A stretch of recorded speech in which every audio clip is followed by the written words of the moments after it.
क्या हुआ सिकंदर? मैंने कहा ना कुछ नहीं है मेरे पास कहने को। मैं अहमद गर्देजी बात कर रहा हूँ। ओह, आई एम सॉरी। नहीं, कोई बात नहीं। आपने आपने कैसे फोन किया? वो आपसे जो डिस्कशन हुई थी फसल में और शुगर मिल्स में पानी की बचत के हवाले से, उस पर काफ़ी पेपर वर्क कर लिया है। आपसे मशवरा करना चाहता था।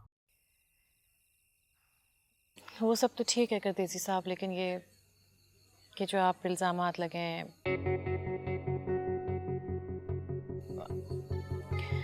आप जानते हैं आप इसका कोई जवाब नहीं दे पा रहे हैं। मुझे भी पता है कि कुछ लोग हैं आपके जो आपके खिलाफ हैं, लेकिन हम शायद तब तक इस बारे में बात ना कर सकें जब तक आपके इल्जामात क्लियर ना हो जाए। जैसे आपका फैसला। लेकिन मैं एक बात पर हैरान हूँ। वो क्या? आपकी नज़र तो हमेशा आने वाले कल पर रहती थी, सिर्फ आज पर नहीं। कोई भी मुसाफिर जब अपनी मंजिल की तरफ चलता है तो धूल मिट्टी का सामना करना पड़ता है उसे। और आप जैसे जीदार लोग अगर इस धूल मिट्टी से घबरा गए तो अपनी मंजिल तक कैसे पहुंचेंगे? खैर, जैसे आपकी मर्जी। अस्सलाम वालेकुम।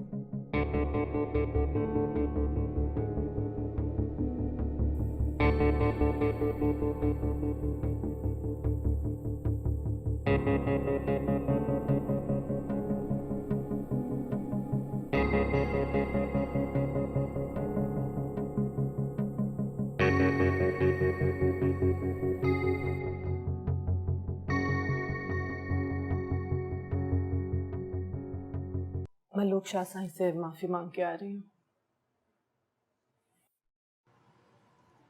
काफी इंसल्टेड फील कर रहे थे, लेकिन मैंने उनसे कह दिया है कि अब फिरोज का इस मसले से कोई ताल्लुक नहीं है और ना ही होगा। मामा, ये बात यहाँ तक पहुंची ही कैसे? 25 साल हो गए, लेकिन मुझे अभी तक इस नफरत की वजह ही नहीं पता जो आप दोनों एक दूसरे से करते हैं। हमेशा से ऐसा नहीं था सिकंदर। शुरू में तो हम लोग बहुत खुश थे, बहुत चार्मिंग लगता था मुझे फिरोज, इतना अटेंटिव। लेकिन फिर मुझे पता चला कि he was cheating on me. मैंने खुद अपनी आंखों से उसे देखा, और जब मैंने उससे पूछा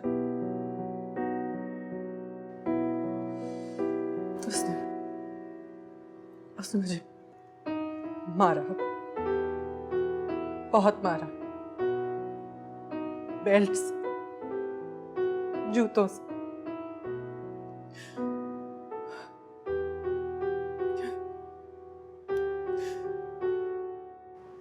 और मैं अपने जिस्म पे नीलों से लिखी हुई नफरत लेके वापस घर आ गई। And he never contacted you again?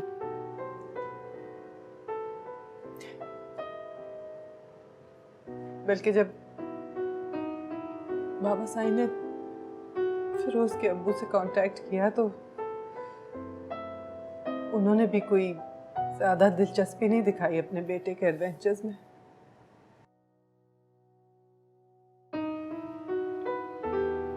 तो आपने फिर मुझे उनके साथ जाने क्यों दिया?